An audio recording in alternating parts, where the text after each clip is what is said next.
ನಾವು ಈಗಾಗಲೇ ರೋಮಾಪುರದಲ್ಲಿ ಬರೆದ ಪತ್ರ 12ನೇ ಅಧ್ಯಾಯ ಮೊದಲನೇ 2 ವಚನಗಳ ಅಭ್ಯಾಸದಲ್ಲಿ ಮುಂದುವರಿತಾ ಇದ್ದೇವೆ.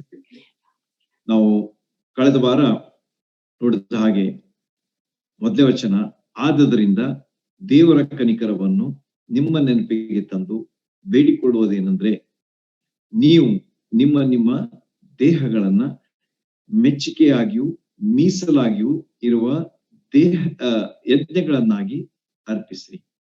ಇದೇ ವಿವೇಕಪೂರ್ವಕವಾದಂತಹ ಆರಾಧನೆಯು ಎಂಬುದಾಗಿ ಮೊದಲೇ ಒಂದು ವಚನ ನಾವು ನೋಡಿದ್ದೇವೆ. ಎಷ್ಟೋ ವಿಷಯಗಳನ್ನ ಅದರಲ್ಲಿ ನಾವು ಗಮನಿಸಿದ್ದೇವೆ.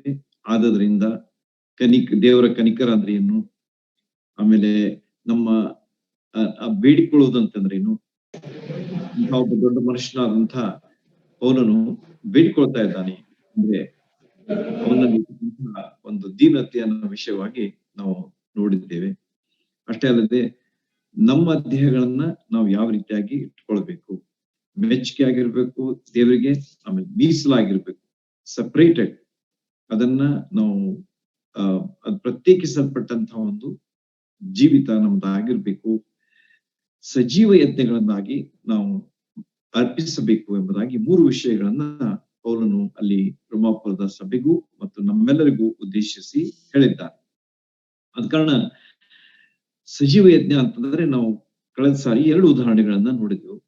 ಸತ್ಯವೇದದಲ್ಲಿ ಬರ್ತಕ್ಕಂಥದ್ದು, ಅದು ಇಸಾಕನ ಉದಾಹರಣೆ ಹಳೆ ಒಡಂಬಡಿಕೆಯಲ್ಲಿ ಮತ್ತು ಕರ್ತನಾದ ಯೇಸು ಕ್ರಿಸ್ತರ ಉದಾಹರಣೆ ಹೊಸ ಒಡಂಬಡಿಕೆಯಲ್ಲಿ. ಯಾವ ರೀತಿಯಾಗಿ ಇಸಾಕನು ತಂದೆಗೆ ವಿಧೇಯನಾಗಿ ದೇವರ ಚಿತ್ತಕ್ಕೆ ಒಡಂಬಟ್ಟು ಆತನು ವೇದಿಕೆಯ ಮೇಲೆ ಮಲಗಿಕೊಂಡ. ಇನ್ನೇನು ಸ್ವಲ್ಪ ಹೊತ್ತಿನಲ್ಲಿ ಅವನು ಅರ್ಪಿಸಲ್ಪಡ್ತಾನೆ ಎನ್ನುವಾಗ ದೇವರು ಅಬ್ರಹಾಮನ ನಂಬಿಕೆಯನ್ನ, ಅವನ ಜೀವಿತವನ್ನ ಮೆಚ್ಚಿ ಹೇಳ್ತಾನೆ, ನಿನ್ನ ಮಗನ ಮೇಲೆ ಕೈ ಹಾಕ್ಬೇಡ ಎಂಬುದಾಗಿ. ಆಗ ದೇವರು ಅದ್ಭುತವಾದ ರೀತಿಯಲ್ಲಿ ಅಲ್ಲಿ ಒಂದು ಟಗರು ಸಿಗುವಂತೆ ಮಾಡ್ತಾನೆ. ಆ ಟಗರನ್ನೇ ಅಬ್ರಹಾಮನು ದೇವರಿಗೆ ಯಜ್ಞವಾಗಿ ಅರ್ಪಿಸ್ತಾನೆ. ಸಜೀವ ಯಜ್ಞ ನೋಡ್ರಿ, ಇಸಾಕನು ತನ್ನನ್ನ ಪೂರ್ಣವಾಗಿ ಒಪ್ಪಿಸಿಕೊಟ್ಟಂತ ಒಬ್ಬ ವ್ಯಕ್ತಿಯಾಗಿ ಯಜ್ಞವಾಗಿ, ಸಜೀವ ಯಜ್ಞವಾಗಿ ನಮ್ಮ ಮುಂದೆ ಕಂಡು ಬರ್ತಾನೆ. ಆತನ ಯಜ್ಞ ವೇದಿಯ ಮೇಲೆ ಮಲಗಿದಾಗ ಅವನು ಅರ್ಪಿಸಲ್ಪಟ್ಟ, ಆದ್ರೆ ತಿರುಗಿ ಆತನು ಕೆಳಗೆ ಬಂದಾಗ ಸಜೀವ ಯಜ್ಞವಾಗಿ ನಮ್ಮ ಮುಂದೆ ಆತನು ಕಂಡು ಬರ್ತಾನೆ. ಅದೇ ರೀತಿಯಾಗಿ ನಾವು ಹೊಸ ಒಡಂಬಡಿಕೆಯಲ್ಲೂ ಸಹ ಈ ಸುಂದರವಾದ ಚಿತ್ರವನ್ನ ಕರ್ತನಾದ ಯೇಸು ಕ್ರಿಸ್ತರಲ್ಲಿ ನಾವು ನೋಡಿದ್ದೇವೆ. ಯಾವ ರೀತಿಯಾಗಿ ಕರ್ತನಾದ ಯೇಸು ಕ್ರಿಸ್ತರು ತಮ್ಮ ಜೀವಿತವನ್ನ ನಮ್ಮೆಲ್ಲರಿಗೋಸ್ಕರವಾಗಿ ಜೀವಿಸಿದರು. ಪವಿತ್ರವಾದಂತಹ ಜೀವಿತ, ಶ್ರೇಷ್ಠವಾದಂತಹ ಜೀವಿತ, ಕಳಂಕವಿಲ್ಲದಂತಹ ಜೀವಿತ, ದೋಷರಹಿತವಾದಂತಹ ಜೀವಿತ, ಇಂತಹ ಒಂದು ಜೀವಿತವನ್ನ ಅವರು ಜೀವಿಸಿ ಕೊನೆಗೆ ಆ ಶಿಲುಬೆಯ ಮರಣಕ್ಕೆ ತಮ್ಮನ್ನ ಒಪ್ಪಿಸಿಕೊಟ್ರು. ಅಷ್ಟೇ ಅಲ್ಲದೆ ನಮಗೋಸ್ಕರವಾಗಿ ಭಯಂಕರವಾದಂತಹ ವೇದನೆಯನ್ನ, ಕಷ್ಟಗಳನ್ನ, ತೊಂದರೆಗಳನ್ನ ಅವರು ಅನುಭವಿಸ್ಬೇಕಾಯ್ತು. ನೀವು ನೋಡ್ತಿರಲ್ಲ ಯಾವ ರೀತಿಯಾಗಿ ಕರ್ತನಾದ ಯೇಸು ಕ್ರಿಸ್ತರು ಕಲ್ವಾರಿ ಶಿಲುಬೆಗೆ ಒಯ್ಯಲ್ಪಡುವಾಗ ಎಂತೆಂಥ ವಿಷಯಗಳು ಆದವು ಎಂಬುದು ನಿಮ್ಮೆಲ್ಲರಿಗೆ ಗೊತ್ತಿದೆ. 39 ಕೊರಡೆಯ ಪೆಟ್ಟುಗಳನ್ನ ತಿಂದಂತಹ ದೇಹ, ಅವರ ಬೆನ್ನಿನ ಮೇಲೆ 39 ಕೊರಡೆಯ ಪೆಟ್ಟುಗಳು ಬಿದ್ದವು ಎಂಬುದಾಗಿ ನಾವು ನೋಡುವಾಗ ಕರ್ತನಾದ ಯೇಸು ಕ್ರಿಸ್ತರು ಯಾವ ರೀತಿಯಾಗಿ ತಮ್ಮನ್ನ ಸಮರ್ಪಿಸಿಕೊಂಡಂತ ದೇವರಾಗಿದ್ರು, ಮನುಷ್ಯರಾಗಿ ಲೋಕಕ್ಕೆ ಬಂದಂತ ದೇವಕುಮಾರರಾಗಿದ್ರು ಎಂಬುದು ನಮಗೆ ತಿಳಿದು ಬರ್ತದೆ.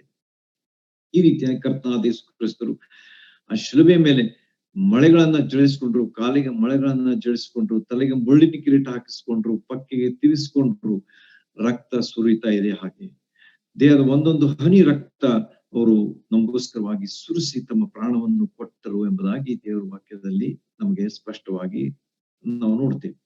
ಆದ ಕಾರಣ ಕರ್ತನಾದ ಯೇಸು ಕ್ರಿಸ್ತರು ಯಾವ ರೀತಿಯಾಗಿ ಯಜ್ಞವಾಗಿ ಅರ್ಪಿಸಲ್ಪಟ್ರು, ಆದ್ರೆ ಸಜೀವ ಯಜ್ಞವಾಗಿ ಅರ್ಪಿಸಲ್ಪಟ್ರು ಎಂಬುದಾಗಿ ನಾವು ನೋಡುವಾಗ 3ನೇ ದಿವಸ ತಿರುಗಿ ಅವರು ಜೀವಿತವನ್ನು ಪಡೆದವರಾಗಿ ಈ ಲೋಕಕ್ಕೆ ಅವರು ಕಾಣಿಸಿಕೊಂಡದ್ದನ್ನ ನಾವು ನೋಡ್ತೇವೆ. ಯಾವ ರೀತಿಯಾಗಿ ಮರಣ ಅವರನ್ನ ಹಿಡಿಲಿಲ್ಲ. ನಾವು ಮೊದಲೇ ಕೊರಿಂಥ 15ನೇ ಅಧ್ಯಾಯದಲ್ಲಿ ನೀವು ಓದುವಾಗ ಸ್ಪಷ್ಟವಾದಂತಹ ವಿವರಣೆಯನ್ನ ಪೌಲನು ಕೊಡ್ತಾನೆ. ಯಾವ ರೀತಿಯಾಗಿ ಮರಣ ಅವರನ್ನ ಹಿಡಿಯಲಿಲ್ಲ, ಸಮಾಧಿ ಅವರನ್ನ ಇಟ್ಕೊಳ್ಳಿಕ್ ಆಗ್ಲಿಲ್ಲ. ಅವರು ಮರಣವನ್ನು ಜಯಿಸಿ ಸಮಾಧಿಯಿಂದ ಹೊರಗೆ ಬಂದದ್ದನ್ನ ದೇವರ ವಾಕ್ಯ ನಮಗೆ ತಿಳಿಸ್ಕೊಳ್ತದೆ. ಈ ರೀತಿಯಾಗಿ ಸಜೀವ ಯಜ್ಞವಾಗಿ ಅರ್ಪಿಸಲ್ಪಟ್ಟಂತಹ ಕರ್ತನಾದ ಯೇಸು ಕ್ರಿಸ್ತರು ನಮ್ಮ ಮುಂದೆ ಪುನರುತ್ಥಾನ ಹೊಂದಿದಂತಹ ನಮ್ಮ ರಕ್ಷಕರಾಗಿ ನಮ್ಮ ಮುಂದೆ ಅವರು ಇವತ್ತು ಇದ್ದಾರೆ. ಅಷ್ಟೇ ಅಲ್ಲ, 40 ದಿವಸಗಳ ತನಕ ಈ ಲೋಕದಲ್ಲಿದ್ದು ತಾವು ಪುನರುತ್ಥಾನ ಹೊಂದಿದ್ದೇವೆ ಎಂಬುದನ್ನ ಜನರಿಗೆ ತೋರಿಸಿಕೊಂಡ್ರು. ಬಹಳಷ್ಟು ಸಂದರ್ಭಗಳನ್ನ ನಾವು ಪೌಲನು ಉಲ್ಲೇಖಿಸ್ತಾನೆ. ಯಾವ್ಯಾವ ಸಂದರ್ಭಗಳಲ್ಲಿ ತನ್ನ ಶಿಷ್ಯರಿಗೆ ಕಂಡುಕೊಂಡ, ಆಮೇಲೆ 500 ಜನಕ್ಕಿಂತ ಹೆಚ್ಚು ಜನರಿಗೆ ಆತನು ತನ್ನನ್ನ ತೋರಿಸಿಕೊಂಡ, ಪುನರುತ್ಥಾನ ಹೊಂದಿ ಜೀವಿತನಾಗಿ ಎದ್ದಿದ್ದೇನೆ ಎಂಬುದನ್ನ ಆತನು ತೋರಿಸಿಕೊಂಡಂತರ ವಿಷಯವಾಗಿ ನಮ್ಗೆ ಎಲ್ಲರಿಗೂ ಗೊತ್ತಿದೆ. ಆದ ಕಾರಣ ಪುನರುತ್ಥಾನ ಹೊಂದಿದಂತ 40 ದಿವಸಗಳಾದ್ಮೇಲೆ ಪರಲೋಕಕ್ಕೆ ಏರಿ ಹೋದಂತ ಕರ್ತನಾದ ಯೇಸು ಕ್ರಿಸ್ತರು ನಮ್ಮ ರಕ್ಷಕ, ನಮ್ಮ ದೇವರು, ನಮ್ಮ ಸ್ವಾಮಿ, ನಮ್ಮ ಒಡೆಯ, ನಮ್ಮ ಕರ್ತ ಆಗಿದ್ದಾರೆ ಎಂಬುದನ್ನ ಈ ಭಾಗದಲ್ಲಿ ನಾವು ಕಂಡುಕೊಳ್ತೇವೆ. ಹೀಗೆ ನಾವು ಸಜೀವ ಯಜ್ಞಗಳು ಅಂತಂದ್ರೆ ಯಾವ ರೀತಿಯಾಗಿ ನಮ್ಮ ಜೀವನ ಸಮರ್ಪಿತವಾದಂತಹ ಜೀವನ ಆಗಿರಬೇಕು. ನಮ್ಮ ಚಿತ್ತ ಅಲ್ಲ, ನಿನ್ನ ಚಿತ್ತ ಸ್ವಾಮಿ ಎಂಬುದಾಗಿ ಕರ್ತನಾದ ಯೇಸು ಕ್ರಿಸ್ತರು ಆ ಗೆತ್ಸೆಮನೆ ತೋಟದಲ್ಲಿ ಹೇಳುವಾಗ ತಮ್ಮ ಪೂರ್ಣವಾದಂತಹ ವಿಧೇಯತೆಯನ್ನ, ಪೂರ್ಣವಾದಂತಹ ಸಮರ್ಪಣೆಯನ್ನ, ಪೂರ್ಣವಾದಂತಹ ಒಪ್ಪಿಸಿಕೊಡುವುದನ್ನ ನಮಗೆ ಅಲ್ಲಿ ತೋರಿಸಿಕೊಡ್ತಾರೆ. ನನ್ನದಲ್ಲ, ನನ್ನ ಮನಸ್ಸಲ್ಲ, ಆದ್ರೆ ನಿನ್ನ ಮನಸ್ಸು, ನಿನ್ನ ಇಚ್ಛೆ ಏನಿದೆ, ನಿನ್ನ ಯೋಜನೆ ಏನಿದೆ, ನಿನ್ನ ವಿಚಾರಗಳೇನಿವೆ, ಅದರ ಪ್ರಕಾರ ಆಗ್ಲಿ ದೇವರೇ ಎಂಬುದಾಗಿ ಕರ್ತನಾದ ಯೇಸು ಕ್ರಿಸ್ತರು ಎಲ್ಲವುಗಳನ್ನ ಅನುಭವಿಸ್ಲಿಕ್ಕೆ ಸಿದ್ಧರಾದರು. ಅದೇ ರೀತಿಯಾದಂತಹ ಒಂದು ಜೀವನ ನಮ್ಮದಾಗಿರ್ಬೇಕು. ಈಗಾಗಲೇ ನೀವು ಓದಿದ್ರಿ, ಅಲ್ಲಿ ಕ್ರೈಸ್ತರ ಕರ್ತವ್ಯಗಳು ಯಾವ್ಯಾವ ಎಂಬುದನ್ನ ಅಲ್ಲಿ ಒಂದೊಂದಾಗಿ ಆತನು ಹೇಳ್ತಾ ಹೋಗ್ತಾನೆ. ಬಹಳಷ್ಟು ಇವೆ, ಅವುಗಳನ್ನ ನಾನು ನಿಮಗೆ ನೆಕ್ಸ್ಟ್ ಟೈಮ್ ಹೇಳ್ತೀನಿ ಎಷ್ಟು ಇವೆ ಅಂತ ಹೇಳಿ ಕೌಂಟ್ ಮಾಡಿ. ಆದ್ರೆ ಬಹಳಷ್ಟು ವಿಷಯಗಳನ್ನ ಪೌಲನು ಅಲ್ಲಿ ಬರೀತಾ ಹೋಗ್ತಾನೆ. ಆದ್ರೆ ಅವುಗಳನ್ನ ಬರೆಯುವುದಕ್ಕಿಂತ ಮುಂಚಿತವಾಗಿ ಈ 2 ವಚನಗಳನ್ನ ಆತನು ಹೇಳ್ತಾ ಇದ್ದಾನೆ. It's a preparation. ಅದು ಒಂದು ಸಿದ್ಧತೆಯನ್ನ ತೋರಿಸ್ಕೊಡ್ತದೆ. ನೀವು ಈ ಮುಂದಿನ ಕರ್ತವ್ಯಗಳನ್ನ, ಕಾರ್ಯಗಳನ್ನ, ನಿಮ್ಮ ಜವಾಬ್ದಾರಿಗಳನ್ನ ನೀವು ನಿಭಾಯಿಸ್ಬೇಕಾದ್ರೆ ನಿಮ್ಮ ಜೀವಿತ ಹೇಗಿರಬೇಕು ಎಂಬುದು ಫಸ್ಟ್. ಆ ರೀತಿಯಾಗಿ ನಮ್ಮ ಜೀವಿತ ಇರುವಾಗ ಈ ವಿಷಯಗಳನ್ನ, ಈ ಜವಾಬ್ದಾರಿಗಳನ್ನ ನೀವು ನಿಭಾಯಿಸ್ಲಿಕ್ಕೆ ಆಗ್ತದೆ. ಇಲ್ದಿದ್ರೆ ಇಲ್ಲ ಎಂಬುದು ನೀವೇ ಹೇಳಲಿಕ್ಕೆ ಸಾಕು. ನೀವು ಓದಿರಿ ಅದನ್ನ, ಆಗ ನಿಮಗೆ ಅದರ ಅರ್ಥ ಆಗ್ತದೆ. ಪೌಲನು ಎಷ್ಟು ದೇವರ ಆತ್ಮ ಪ್ರೇರಿತನಾಗಿ ವಿಷಯಗಳನ್ನ ಉಲ್ಲೇಖಿಸ್ತಾ ಹೋಗ್ತಾನೆ, ಬರೀತಾ ಹೋಗ್ತಾನೆ. ಎಷ್ಟು ಸಮಂಜಸವಾದಂತಹ ರೀತಿಯಲ್ಲಿ, ತಾರ್ಕಿಕವಾದಂತಹ ರೀತಿಯಲ್ಲಿ ಆತನು ಬರೀತಾ ಹೋಗ್ತಾನೆ ಎಂಬುದನ್ನ ಈ ಭಾಗ ನಮಗೆ ತಿಳಿಸುತ್ತದೆ. ಅವನು ಫಸ್ಟ್ ಈ ಕರ್ತವ್ಯಗಳನ್ನ ಕೊಟ್ಟು ಆಮೇಲೆ ಈ ವಿಷಯಗಳನ್ನ ಹೇಳಲಿಲ್ಲ. ಫಸ್ಟ್ ಅವನು ನಮ್ಮೆಲ್ಲರನ್ನ ಆತನು ಸಿದ್ಧಪಡಿಸ್ತಾ ಇದ್ದಾನೆ. ನೀವು ಹೀಗಿರ್ಬೇಕು, ಆಗ ನಿಮ್ಮಿಂದ ಹೀಗೆ ಆಗ್ತದೆ ಎಂಬುದನ್ನ ಆತನು ಅಲ್ಲಿ ತಿಳಿಸ್ತಾ ಇದ್ದಾನೆ. ಆದ ಕಾರಣ ಈ ಜವಾಬ್ದಾರಿಗಳನ್ನ, ಕರ್ತವ್ಯಗಳನ್ನ ನಾವು ನಿಭಾಯಿಸ್ಬೇಕಾದ್ರೆ ಫಸ್ಟ್ ಈ 2 ವಚನಗಳು ನಮ್ಮ ಆಧಾರ. ಅವುಗಳ ಪ್ರಕಾರ ನಮ್ಮ ಜೀವನ ಆಗಿದ್ರೆ ಮುಂದಿನ ಕರ್ತವ್ಯಗಳನ್ನ, ಕಾರ್ಯಗಳನ್ನ ನಾವು ಮಾಡ್ಲಿಕ್ಕೆ ಸುಲಭ ಎಂಬುದು ಇಲ್ಲಿ ಸ್ಪಷ್ಟವಾಗಿ ತಿಳಿಯುವಂತಹ ಒಂದು ವಿಚಾರ. 2ನೇ ಒಂದು ವಚನದಲ್ಲಿ ಆತನು ಹೇಳ್ತಾನೆ, ನೋಡ್ರಿ, ಇಹಲೋಕದ ನಡವಳಿಕೆಯನ್ನು ಅನುಸರಿಸದೆ. ಇಹಲೋಕ ಅಂತಂದ್ರೆ ಯಾವುದು? ನಾವು ಇರುವಂತಹ ಈ ಜಗತ್ತು, ಅದನ್ನ ನೀವು ಅನುಸರಿಸಬಾರದು. 3 ವಿಷಯಗಳನ್ನ ಆತನು ಹೇಳ್ತಾನೆ. ಹಿಂದಿನ ಮೊದಲನೇ ವಚನದಲ್ಲಿ ಸಹ ನಾವು 3 ವಿಷಯಗಳನ್ನ ನೋಡ್ತೀವಿ. ಈಗಲೂ ಸಹ ನಾವು 3 ವಿಚಾರಗಳನ್ನ ಇಲ್ಲಿ ಆತನು ಮಂಡಿಸಿರುವುದನ್ನ ನಾವು ಇಲ್ಲಿ ಕಂಡುಕೊಳ್ತೇವೆ. ಇಹಲೋಕದ ನಡವಳಿಕೆಯನ್ನು ಅನುಸರಿಸದೆ ಎಂಬುದಾಗಿ ಮೊದಲನೇದಾಗಿ ಆತನು ಇಲ್ಲಿ ಹೇಳ್ತಾನೆ. ಈ ಲೋಕದಲ್ಲಿ ನಾವು ಇದ್ದೇವೆ. ನಾನು ಆದಷ್ಟು ಪ್ರಾಯೋಗಿಕವಾಗಿ ನಿಮಗೆ ಹೇಳಿಕ್ ಪ್ರಯತ್ನ ಮಾಡ್ತೀನಿ. ಯಾಕಂದ್ರೆ ನಾನು ಹೇಳುವಂಥದ್ದು ಒಂದು, ನಾವು ಜೀವಿಸುವಂಥದ್ದು ಒಂದು ಇದ್ರೆ ಅದಕ್ಕೆ ಯಾವ ಒಂದು ಆಶೀರ್ವಾದ ಅಥವಾ ಲಾಭ ಇಲ್ಲ. ನಾವು ಯಾವಾಗ ದೇವರ ವಾಕ್ಯ ಕಲಿತೇವೆ ಅಥವಾ ತಿಳ್ಕೊಳ್ತೇವೆ, ಅಭ್ಯಾಸಿಸ್ತೇವೆ, ಅದರ ಪ್ರಕಾರ ನಾವು ನಡೆಯುವಾಗ ನಮಗ ಗೊತ್ತಾಗ್ತದೆ ಏನಂತೇಳಿ. ಎಸ್, ದೇವ್ರ ವಾಕ್ಯ ಎಷ್ಟು ಒಳ್ಳೆಯದು, ದೇವ್ರ ವಾಕ್ಯ ನಮಗೆ ಎಷ್ಟು ಸಹಾಯ ಮಾಡ್ತದೆ, ದೇವರ ವಾಕ್ಯ ನಮ್ಮನ್ನು ಎಷ್ಟು ಅದ್ಭುತವಾದ ರೀತಿಯಲ್ಲಿ ಈ ಲೋಕದಲ್ಲಿ ಜೀವಿಸ್ಲಿಕ್ಕೆ ನಮ್ಮನ್ನ ಹಚ್ಚುತ್ತದೆ, ಯಶಸ್ವಿಯಾಗಿ ಜೀವಿಸ್ಲಿಕ್ಕೆ ಹಚ್ಚುತ್ತದೆ ಎಂಬುದನ್ನ ನಾವು ಸ್ಪಷ್ಟವಾಗಿ ಅನುಭವದಿಂದ ಹೇಳಲಿಕ್ಕೆ ಸಾಧ್ಯ. ಆದ ಕಾರಣ ಇಲ್ಲಿ ಆತನು ಹೇಳೋದಂತೆ ಇಹಲೋಕ ಭಾವವನ್ನ ನೀವೇನ್ ಮಾಡ್ಬೇಕಂತ ಹೇಳ್ತಾನೆ, ಇಹಲೋಕದ ನಡವಳಿಕೆಯನ್ನು ಅನುಸರಿಸಬೇಡ್ರಿ. ಮೊದಲೇ ಒಂದು ವಿಚಾರ, ಈ ಜಗತ್ತಿನಲ್ಲಿ ನಾವು ಇದ್ದೇವೆ, ನಮ್ಮ ಸುತ್ತಲೂ ಜನ ಇದ್ದಾರೆ, ನಮ್ಮ ಸುತ್ತಲೂ ಸಮಾಜ ಇದೆ, ನಮ್ಮ ಸುತ್ತಲೂ ಜಗತ್ತು ಇದೆ, ನಮ್ಮ ಸುತ್ತಲೂ ಎಲ್ಲಾ ವಿಷಯಗಳು ನಡೀತಾ ಇವೆ. ಕೆಲಸ, ಕಾರ್ಯ, ಸಾಮಾಜಿಕ ಕಾರ್ಯಗಳು, ಸರ್ಕಾರಿ ಕಾರ್ಯಗಳು, ವೈಯಕ್ತಿಕ ಕಾರ್ಯಗಳು, ಎಲ್ಲಾ ವಿಷಯಗಳು ಹಾಗೆ ನಡೀತಾ ಇವೆ. This is the routine. ಜಗತ್ತು ಅದೇ, ನಾವು ಜೀವಿಸ್ತಾ ಇದ್ದೇವೆ, ಈ ಕೆಲಸಗಳು ಆಗ್ತಾ ಇವೆ. ಈ ಲೋಕದಲ್ಲಿ ನಾವು ಜೀವಿಸ್ತಾ ಇರುವಾಗ ಈ ಲೋಕ ಏನ್ ಮಾಡ್ತದೆ ಅಂತಂದ್ರೆ, it tries to control our lifes. ನಮ್ಮ ಜೀವಿತ ನೋಡ್ರಿ, ನಾನು ಹೇಳ್ತಾ ಇದ್ದದನ್ನ ಸ್ವಲ್ಪ ನೀವು ಗಮನಿಸ್ರಿ. ಯಾವ ರೀತಿಯಾಗಿ ನಾನು ಹೇಳ್ತಾ ಇದ್ದೀನಿ, is it applicable to me?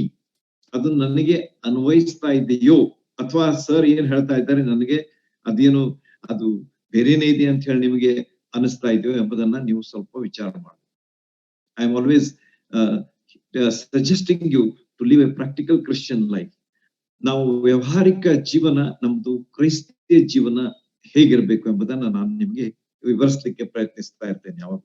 ಯಾಕಂದ್ರೆ ಸುಮ್ಮನೆ ನಾವು ದೇವ್ರ ವಾಕ್ಯ ಓದುದು, ಮುಚ್ಚಿಟ್ಟು ಪ್ರೇಯರ್ ಮಾಡಿ ಆಯ್ತು, ಮನೆಯಿಂದ ಹೊರಗೆ ಬಿದ್ದ ನಮ್ ಜೀವನ ಸ್ಟಾರ್ಟ್ ಎಂಬುದಾಗಿ ನಾವು ಜೀವಿಸ್ರೆ ಅದರಿಂದ ಯಾವ ಆಶೀರ್ವಾದ ನಮ್ಗೆ ಸಿಗುದಿಲ್ಲ. ಆದ್ರೆ ಯಾವಾಗ ದೇವ್ರ ವಾಕ್ಯ ನಾವು ಓದ್ತೇವೆ, ಧ್ಯಾನಿಸ್ತೇವೆ, ಪ್ರಾರ್ಥಿಸ್ತೇವೆ, ಹೊರಗೆ ಬರ್ತೇವೆ, ಅದನ್ನ ಅನ್ವಯಿಸಿಕೊಳ್ತೇವೆ, ದಿನವಹಿ ಜೀವನದಲ್ಲಿ ಅದನ್ನ ಕಂಡುಕೊಳ್ತೇವೆ. Yes, we are facing this problem and God's word is there to help me. ಈ ಸಮಸ್ಯೆಯನ್ನ ನಾನು ಎದುರಿಸ್ತಾ ಇದ್ದೇನೆ, ದೇವರೇ ನಾ ಏನ್ ಮಾಡ್ಲಿ? ನಿನ್ನ ವಾಕ್ಯ ನನ್ನ ಕಾಲಿಗೆ ದೀಪ, ನನ್ನ ದಾರಿಗೆ ಬೆಳಕು ಆಗಿದೆ ಎಂಬುದನ್ನ ನಾವು ಹೇಳಲಿಕ್ಕೆ ಯಾವಾಗ ಸಾಧ್ಯ, ಆವಾಗ ನಾವು ನಿಜವಾಗಿಯೂ ವ್ಯವಹಾರಿಕವಾಗಿ ಕ್ರಿಸ್ತಿಯ ಜೀವಿತವನ್ನ ಜೀವಿಸ್ತಾ ಇದ್ದೇವೆ. ಇಲ್ದಿದ್ರೆ ದೇವರ ವಾಕ್ಯ ಓದಿದ್ವಿ, ಮುಚ್ಚಿದ್ವಿ, ಮುಗಿತಾಯ್ತು, ನಮ್ದ ಜೀವನ ಸ್ಟಾರ್ಟ್ ಎಂಬುದಾಗಿ ನಾವು ಹೋಗುವುದಾದ್ರೆ ಅದರಿಂದ ಯಾವುದೇ ಪ್ರಯೋಜನ ಇಲ್ಲ ಎಂಬುದನ್ನ ನೀವು ನಿಮ್ಮ ಅನುದಿನದ ಜೀವಿತದಲ್ಲಿ ತಿಳ್ಕೊಂಡಿದ್ದೀರಿ. ಅದನ್ನ ನಾನು ಹೆಚ್ಚು ಹೇಳಲಿಕ್ಕೆ ಮನಸ್ಸು ಮಾಡುದಿಲ್ಲ. ಆದ ಕಾರಣ ಇಲ್ಲಿ ಮಧ್ಯದಾಗ ಏನ್ ಹೇಳ್ತಾ ಇದ್ದಾನೆ, ಈ ಲೋಕದಲ್ಲಿ ನಾವಿದ್ದೇವೆ. ಈ ಲೋಕ ಏನ್ ಮಾಡ್ತದೆ? It tries to control us. ನಮ್ಮ ನಾವು ಮಾಡುವಂತ ಕೆಲಸದ ಸ್ಥಳದಲ್ಲಿ ನಾವು ಹೋಗುವಾಗ ಅಲ್ಲಿದ್ದಂತಹ ಜನರು ಯಾವ ರೀತಿಯಾಗಿ ವ್ಯವಹರಿಸ್ತಾರೆ, ಯಾವ ರೀತಿಯಾಗಿ ತಮ್ಮ ದಿನವಹಿ ಜೀವನ ಅವ್ರದ್ದು ಹೇಗಿರ್ತದೆ, ದಿನಚರಿ ಹೇಗಿರ್ತದೆ, ಅದ್ರ ಕೂಡ ನಾವು ಆದಷ್ಟು ಹೊಂದಿಕೊಂಡು ಹೋಗ್ಲಿಕ್ಕೆ ಪ್ರಯತ್ನ ಮಾಡ್ತೀವಿ. ಅಂದ್ರೆ ಅದರರ್ಥ ನಾನು ಅವ್ರ ಕೂಡ ಜಗಾಡ್ರಿ ಅಥವಾ ಅವ್ರು ಕೂಡ ನೀವು ವಾಗ್ವಾದ ಮಾಡ್ರಿ ಅಂತ ಹೇಳುವುದಿಲ್ಲ. ಆದರೆ ದೇವ್ರ ವಾಕ್ಯ ನಮಗೆ ಏನ್ ಹೇಳ್ತದೆ ಅದರ ಪ್ರಕಾರ ನಾವು ನಡೀಲಿಕ್ಕೆ ಪ್ರಯತ್ನ ಮಾಡಬೇಕು ಹೊರತು ನಾವು ಅವ್ರ ಕೂಡ ಅವರ ವಿಚಾರ ಆಚಾರಗಳನ್ನ ಅನುಸರಿಸುವಂತಹ ರೀತಿ ನಮ್ಮ ಜೀವನ ಆಗಿರಬಾರ್ದು. ಅವರು ನಮ್ಮಲ್ಲಿ ಏನೋ ವೈಶಿಷ್ಟ್ಯ ಕಂಡುಕೊಳ್ಬೇಕು. ಹೌದಪ್ಪ, ಇವರು ಕ್ರೈಸ್ತರು, ಇವರಲ್ಲಿ ಕ್ರಿಸ್ತನ ಜೀವಿತ ಕಂಡು ಬರ್ತದೆ, ಕ್ರಿಸ್ತನ ಗುಣಗಳು ಕಂಡು ಬರ್ತವೆ, ಕ್ರಿಸ್ತನ ಲಕ್ಷಣಗಳನ್ನ ನಾವು ಇವರಲ್ಲಿ ನೋಡ್ತೇವೆ ಎನ್ನುವಂತಹ ರೀತಿಯ ಜೀವನ ನಮ್ದಾಗಿರಬೇಕು. ಆದ ಕಾರಣ ಪೌಲ ಸ್ಪಷ್ಟವಾಗಿ ಹೇಳ್ತಾನೆ ಏನಂತೇಳಿ, ಇಹಲೋಕದ ನಡವಳಿಕೆಯನ್ನು ಅನುಸರಿಸಬೇಡ್ರಿ. ಯಾಕಂದ್ರೆ ಇಹಲೋಕ ನಡೀತದೆ, ಜಗತ್ತು ನಡೀತದೆ, ಅದರ ಪ್ರಕಾರ ನಾವು ಅನುಸರಿಸಿ ಅದಕ್ಕೆ ಕೂಡ ನಾವು ಹೋಗ್ತೇವೆ. Be in the flow. ನಡದೈತಿ, ನೀರ್ ಹರಿತಾ ಇದೆ, ನಡ್ರೆ ನಾವು ಅದ್ರ ಕೂಡ ಹೋಗ್ಬಿಡುದ ಅಂತಂದ್ರೆ ಇಹಲೋಕದ ನಡವಳಿಕೆಯನ್ನು ಅನುಸರಿಸುವವರಾಗ್ತೇವೆ. ಆದ್ರೆ ಇಲ್ಲಿ ದೇವ್ರ ವಾಕ್ಯ ಏನ್ ಹೇಳ್ತಾ ಅಂತಂದ್ರೆ, ಇಹಲೋಕದ ನಡವಳಿಕೆಯನ್ನು ಅನುಸರಿಸಬೇಡಿರಿ. ಅದು ನಮ್ಮನ್ನ ನಿಯಂತ್ರಿಸ್ಲಿಕ್ಕೆ ನೋಡ್ತದೆ, ಅದು ತನ್ನ ಒಂದು ಅಚ್ಚನ್ನು ಹಾಕ್ಲಿಕ್ಕೆ ನೋಡ್ತದೆ. It puts a seal on us. ಅಚ್ಚು ಗೊತ್ತಲ್ಲ ನಿಮಗೆ, ನೀವು ಯಾವುದೇ ಒಂದು ಡಾಕ್ಯುಮೆಂಟ್ ಮಾಡ್ಬೇಕಾದ್ರೆ ಅದಕ್ಕೆ ಏನ್ ಬೇಕು? ಸೀಲ್ ಬೇಕು. ಸೀಲ್ ಅಂಡ್ ಸಿಗ್ನೇಚರ್ ಅಂತ ಹೇಳ್ತಾರೆ. ಸೀಲ್ ಹಾಕಿದ್ಮೇಲೆ, ಒಂದು ಅಚ್ಚು ಹಾಕಿದ್ಮೇಲೆ ಅದಕ್ಕೆ ಒಂದು ಸಹಿ ಆದ್ಮೇಲೆ ಅದಕ್ಕೆ ಮಹತ್ವ ಬರ್ತದೆ, ಇಲ್ಲದ್ರೆ ಆಗುದಿಲ್ಲ, ಅದಕ್ಕೆ ಯಾವ ಮಹತ್ವ ಇರುದಿಲ್ಲ. ಅದೇ ರೀತಿಯಾಗಿ ಈ ಜಗತ್ತು ಏನ್ ಮಾಡ್ತದೆ ಅಂತಂದ್ರೆ ನಮ್ಮ ಮೇಲೆ ತನ್ನ ಅಚ್ಚನ್ನು ಹಾಕ್ಲಿಕ್ಕೆ ಪ್ರಯತ್ನ ಮಾಡ್ತದೆ. Wants to puts seal on us. ನೀವು ಹಿಂಗೆ ನಡಿಬೇಕು, ನೀವು ಈ ಜಗತ್ನಲ್ಲಿ ಇದ್ದೀರಿ, ನೀವು ಬೈಬಲ್ ಏನ್ ಓದ್ತೀರಿ ಅದು ಮನೆಯೊಳಗ, ಇಲ್ಲಿ ಏನ್ ಬರ್ತೀರಿ ಜಗತ್ನಂಗ ಅಂತ ಹೇಳಿ ಎಷ್ಟೋ ಸಲ ಅದು ನಮ್ಮನ್ನ ತನ್ನ ಪ್ರಭಾವಕ್ಕೆ ಒಳಪಡಿಸ್ಲಿಕ್ಕೆ ಅದು ಪ್ರಯತ್ನಿಸ್ತದೆ. ನೋಡ್ರಿ ನಾನು ಹೇಳೋದು ಸರಿಯೋ ಇಲ್ಲೋ ನೀವು ಆಮೇಲೆ ವಿಚಾರ ಮಾಡ್ರಿ. ಆಮೇಲೆ ಮುಂದೆ ಏನ್ ನೋಡ್ತೀವಿ ಅಂತಂದ್ರೆ ಅದು ಒತ್ತಡ ಹಾಕ್ತದೆ. It brings pressure. ನೋಡ್ರಿ ನಮ್ಮ ಅಗ್ದಿ ಸಮೀಪದ ನಿಕಟವರ್ತಿಗಳು ಅವರಿಷ್ಟು ಈ ರೀತಿಯಾಗಿ ಜೀವಿಸ್ತಾ ಇದ್ದಾರೆ, ಈ ರೀತಿಯಾಗಿ ಅವರು ಸುಳ್ಳು ಹೇಳ್ತಾ ಇದ್ದಾರೆ, ಸುಳ್ಳು ಹೇಳಿದ್ರೆ ಬಹಳ ಲಾಭ ಆಗ್ತದೆ, ಅವರು ಇಂಥ ಕೆಲಸ ಮಾಡಿದ್ರೆ ಅವ್ರಿಗೆ ಬಹಳ ರೊಕ್ಕ ಸಿಗ್ತದೆ, ನಾವು ಮಾಡಿದ್ರೆ ಏನ್ ತಪ್ಪಾಯ್ತು, ಇಂಥ ವಿಚಾರಗಳನ್ನ ನಮ್ಮ ಮನಸ್ಸಿನಲ್ಲಿ ಎಷ್ಟೋ ಸಲ ಬರುವುದು ಬಹಳ ಸುಲಭ. Easy going. ನಾವು ಮನುಷ್ಯನ ಒಂದು ಜೀವನ ಅಥವಾ ಅವನ ಒಂದು ವಿಚಾರ ಏನಿರುತ್ತೆ ಅಂತಂದ್ರೆ ಯಾವ್ದು ಸುಲಭ ಅದನ್ನೇ ಮಾಡ್ಲಿಕ್ಕೆ ನೋಡ್ತಾನೆ. ವಿಚಾರ ಮಾಡ್ರಿ ನೀವು, ನಾನು ಹೇಳಿದ್ದು ಸರಿಯೋ ತಪ್ಪು ಅಂತ. ಈಸಿ ಗೋಯಿಂಗ್, ನಿಮ್ಗೆ ಈಸಿ ಇತ್ತಲ್ಲಿ ಅದನ್ನೇ ಮಾಡ್ಲಿಕ್ಕೆ ನಾವು ನೋಡ್ತೇವೆ. ಸ್ವಲ್ಪ ಕಷ್ಟ ಇದ್ರೆ ಬ್ಯಾಡ, ಯಾಕೆ ಮಾಡ್ಬೇಕು, ಇಲ್ಲಿ ಬರ್ತದಲ್ಲ ಇಷ್ಟು ಈಸಿ ಅದೇ ಅದನ್ನೇ ಮಾಡಿದ್ರೆ ಆಯ್ತು, ಕಠಿಣ ನಾವು ಯಾಕೆ ಮಾಡ್ಬೇಕು ಎನ್ನುವಂತ ವಿಚಾರಗಳು ಎಷ್ಟೋ ಸಲ ನಮ್ಗೆ ಬರ್ತವೆ. ಯಾಕಂದ್ರೆ ನಾವೇನ್ ಮಾಡ್ತೀವಿ ಅಂತಂದ್ರೆ ಈ ಲೋಕದಲ್ಲಿ ಇದ್ದೇವೆ, ಲೋಕದ ವಿಷಯಗಳಿಗೆ ಒಳಗಾಗಿ ಹೋಗ್ಬಿಡ್ತೇವೆ, ಲೋಕದ ರೀತಿಯಲ್ಲಿ ಜೀವಿಸ್ಲಿಕ್ಕೆ ಪ್ರಯತ್ನ ಮಾಡ್ತೀವಿ, ಲೋಕದ ಒತ್ತಡಕ್ಕೆ ಮಣಿದು ಹೋಗ್ತೇವೆ. ಒತ್ತಡ ಬಂತು ಮಣಿದು ಹೋಗ್ಬಿಡ್ತೀವಿ ನಾವು. ವಿ ಡೋಂಟ್ ಸ್ಟ್ಯಾಂಡ್, ನಾವು ನಿಂತ್ಕೊಳ್ಳಿಕ್ಕೆ ಆಗುದಲ್ಲ. ಈ ಲೋಕದ ಒತ್ತಡಕ್ಕೆ ನಾವು ಏನಾಗ್ಬಿಡ್ತೀವಿ, ಮಣಿದು ಹೋಗ್ಬಿಡ್ತೀವಿ. We bend to the pressure of this world ಎಂಬುದನ್ನ ಈ ಭಾಗ ನಮಗೆ ತಿಳಿಸ್ತದೆ. ಈ ಲೋಕದ ಜೀವನದ ಶೈಲಿಯಲ್ಲಿ ನಾವು ಮುಳುಗಿ ಹೋಗ್ಬಿಡ್ತೇವೆ. ನೋಡ್ರಿ ಒಂದೊಂದು ವಚನಗಳನ್ನ ನಾನು ಉಪಯೋಗಿಸ್ತಾ ಇದ್ದೇನೆ. ಯಾವ ರೀತಿಯಾಗಿ ಒತ್ತಡ ಆಗ್ತದೆ, ಮುಳುಗಿ ಹೋಗ್ಬಿಡ್ತೇವೆ. We are immersed. ಎಷ್ಟೋ ಸಲ ನಮ್ಮ ಜೀವನದಲ್ಲಿ ನಾವು ಆಳವಾಗಿ ಹೋಗ್ಬಿಡ್ತೇವೆ ಈ ಲೋಕದ ವಿಷಯಗಳಲ್ಲಿ, ನಾವು ದೇವರ ವಿಷಯ ಮರ್ತು ಬಿಡ್ತೇವೆ. ದೇವ್ರ ವಿಷಯವಾಗಿ ನಾವು ಏನು ಓದಿದ್ದೀವಿ, ದೇವ್ರ ವಾಕ್ಯ ಏನು ಹೇಳಿತ್ತು, ಯೇಸು ಸ್ವಾಮಿಯವರ ಜೀವನ ಇಂಥ ಸಂದರ್ಭದಲ್ಲಿ ಯೇಸು ಸ್ವಾಮಿಯವರು ಏನ್ ಮಾಡಿದ್ರು ಎಂಬಂತ ವಿಚಾರ ನಮ್ಗ ಬರುದಿಲ್ಲ. ಯಾಕೆ? We are immersed in this world. ಈ ಲೋಕದಲ್ಲಿ ನಾವು ಮುಳುಗಿ ಹೋಗ್ಬಿಡ್ತೇವೆ, ನಮಗೆ ಬೇರೆ ವಿಚಾರಗಳು ಬರುದಿಲ್ಲ. ಯಾಕೆ? ಲೋಕನ ಹಾಗಿದೆ. ಆದ ಕಾರಣ ಪೌಲ ಸ್ಪಷ್ಟವಾಗಿ ಹೇಳ್ತಾನೆ, ಇಹ ಲೋಕದ ನಡಾವಳಿಕೆಯನ್ನು ಅನುಸರಿಸದೆ. ಯಾಕಂದ್ರೆ ಅದೇನ್ ಮಾಡ್ತದೆ, ಇಷ್ಟೆಲ್ಲಾ ವಿಷಯಗಳನ್ನು ಮಾಡ್ತದೆ, ನಿಯಂತ್ರಿಸ್ತದೆ, ಒತ್ತಡ ಹಾಕ್ತದೆ, ಅಚ್ಚು ಹಾಕ್ತದೆ, ಮುಳುಗಿಸ್ಬಿಡ್ತದೆ. ನಿಮಗೆ ಒತ್ತಡ ಹಾಕುವಾಗ ನೀವು ಮಣಿದು ಹೋಗ್ತೀರಿ. ಆದ ಕಾರಣ ಪೌಲನ್ ಹೇಳ್ತಾನೆ ಏನಂತ ಹೇಳಿ, ಇಹಲೋಕದ ನಡಾವಳಿಕೆಯನ್ನು ಅನುಸರಿಸಬೇಡ್ರಿ. ಅನುಸರಿಸಿದ್ರೆ ನೀವೇನಾಗ್ತದೆ ಅಂತಂದ್ರೆ ನಿಮ್ಮ ಜೀವನದಲ್ಲಿ ಮುಂದೆ ನೀವು ಏನು ಮಾಡ್ಬೇಕಾಗಿದೆ ಆ ವಿಷಯಗಳನ್ನ ಮಾಡ್ಲಿಕ್ಕೆ ಆಗುವುದಿಲ್ಲ. ಈಗಾಗಲೇ ನೀವು ಓದಿದ್ರೆ ಎಷ್ಟು ಸುಂದರವಾದಂತಹ ವಿಚಾರಗಳನ್ನ ಆತನು ಹೇಳ್ತಾನೆ. ಕ್ರಿಸ್ತಿಯ ಜೀವನ ಅಂತಂದ್ರೆ ಹೇಗಿರ್ಬೇಕು ಎಂಬುದನ್ನ ಆತನು ಹೇಳ್ತಾ ಇರುವಾಗ ಅದಕ್ಕೆ ಆಧಾರ ಸ್ತಂಭವಾದಂತಹ ಈ 3 ವಿಚಾರಗಳನ್ನ ನಾವು ಯಾವಾಗಲೂ ನಮ್ಮ ಗಮನದಲ್ಲಿ ಇಟ್ಕೊಳ್ಬೇಕಾದದ್ದು ಬಹಳ ಅವಶ್ಯ. ಈ ಲೋಕ ಏನ್ ಮಾಡ್ತದ ಅಂತಂದ್ರೆ, it tries to get peace in its own way. ನೆನಪಿಟ್ಕೊಡ್ರಿ, ಈ ಲೋಕ ತನ್ನದೇ ಆದ ರೀತಿಯಲ್ಲಿ ಶಾಂತಿ ಸಮಾಧಾನಗಳನ್ನ ಕೊಡಲಿಕ್ಕೆ ನೋಡ್ತದೆ. ಕರ್ತನಾದ ಯೇಸು ಕ್ರಿಸ್ತರು ಯೋಹಾನ ಸುವಾರ್ತೆಯಲ್ಲಿ 14ನೇ ಅಧ್ಯಾಯದಲ್ಲಿ ಮಾತನ್ನ ಸ್ಪಷ್ಟವಾಗಿ ಹೇಳ್ತಾ ಇದ್ದಾರೆ. ಏನಂತ ಹೇಳಿ, ನಾನು ಕೊಡುವಂತಹ ಶಾಂತಿ ಸಮಾಧಾನ ಅದೇನಿದೆ ಅಂತಂದ್ರೆ ಈ ಲೋಕ ಕೊಡುವಂತಹ ರೀತಿಯಲ್ಲಿ ಅಲ್ಲ. This is very important that we have to note. ಅಂದ್ರೆ ಯೇಸು ಸ್ವಾಮಿಯವರು ಏನ್ ಹೇಳ್ತಾ ಇದ್ದಾರೆ, ಈ ಲೋಕನೂ ಕೊಡ್ತದೆ, ಲೋಕನೂ ಕೊಡ್ತದೆ, ಆದರೆ ನಾನು ಕೊಡುವಂತ ರೀತಿಯಲ್ಲೇ ಅಲ್ಲ. ನಾನು ಕೊಡುವಂತದ್ದು ಏನಂತಂದ್ರೆ ಶಾಶ್ವತವಾದದ್ದು, ಯಾವಾಗಲೂ ಇರುವಂತಹದ್ದು. ಈ ಲೋಕ ಯಾವಾಗ ಕೊಡ್ತದೆ? ಸ್ವಲ್ಪ ಸಮಯ, ತಾತ್ಕಾಲಿಕವಾದಂಥದ್ದು. ನಮಗೆ ಬೇಕಾದಂತ ವಿಷಯಗಳು ಸಿಕ್ಕಾಗ ನಮ್ಗೆ ಬಹಳಷ್ಟು ಖುಷಿ ಆಗ್ತದೆ. ಏನಪ್ಪಾ ನನಗೆ ಇವತ್ತು ಸಿಕ್ತಿದ್ದು, ಇವತ್ತು ನನಗೆ ಬಹಳ ಹಣ ಸಿಕ್ತು, ನನಗೆ ಇವತ್ತು ಬಹಳ ಖುಷಿ ಆಗ್ತಾ ಇದೆ ಎಂಬುದಾಗಿ ಎಷ್ಟೋ ಸಲ ನಾವು ಯೋಚಿಸ್ತೇವೆ. ಆದ್ರೆ ಸ್ವಲ್ಪ ಸಮಯದ ಮೇಲೆ ಆ ಖುಷಿ ಇರ್ತದ? ಇಲ್ಲ. ಯಾಕಂದ್ರೆ ಬಂದಂತ ಹಣ ಏನ್ ಮಾಡ್ಬಿಡ್ತೇವೆ? ಖರ್ಚು ಮಾಡ್ಬಿಡ್ತೇವೆ. ಹಾಗೆ ಏನಾಗ್ಬಿಡ್ತದೆ ಅಂತಂದ್ರೆ ನಮ್ಮ ಜೀವನ ಮತ್ತೆ ಹಂಗೆ ಆ ಸಮಾಧಾನನೂ ಹೋಯ್ತು, ಆ ಶಾಂತಿನೂ ಹೋಯ್ತು, ಆ ಎಲ್ಲಾ ಆತ್ಮೀಯ ವಿಷಯಗಳು ನಮ್ಗ ಸಿಗುತ್ತೆ.